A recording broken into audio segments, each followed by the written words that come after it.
ఇది నా Renault Kiger. దీనిలో ఇప్పుడు మనము red tiger dash క్యామ్ని install చేయబోతున్నా.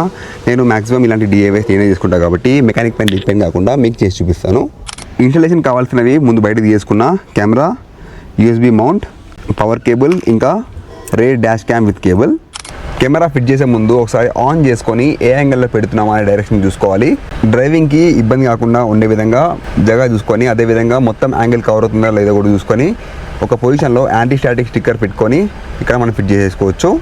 Camera fixing అయిపోయిన తర్వాత ఇప్పుడు ఈ కేబుల్ని ఏ విధంగా రూట్ చేయాలనేది మెయిన్ టాస్క్. దాంతోపాటు మన దగ్గర రేర్ కెమెరా కూడా ఉంది. ఇంత లెంత్ కేబుల్ని ఏ విధంగా రూట్ చేయాలో చూద్దాం. ఇప్పుడు రేర్ కెమెరా ఇన్స్టాలేషన్ అయిపోయింది.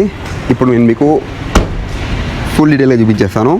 కెమెరా కేబుల్ని నేను ఈ విధంగా ఇలా రన్ చేసుకుంటూ ఇలా తిప్పుకుంటూ కంప్లీట్గా తిప్పేసుకొని, అంటే ఎక్స్ట్రా కేబుల్ని ఈ విధంగా తిప్పేసుకొని ఇక్కడ నుండి తీసుకొని వెళ్ళి ఈ విధంగా కెమెరాకి ఫిట్ చేశాను. సో ఇప్పుడు మనకి డ్యూయల్ ఛానల్ కెమెరా రెడీ అయిపోయింది. ఒకసారి మీకు ఆన్ చేసి చూపిస్తాను. ఇదిగోండి మన కెమెరా స్క్రీన్ ఇన్ స్క్రీన్ వస్తుంది. ఇందులోపల rear camera, front camera, front rear detail testing నేను మళ్ళీ చూపిస్తా.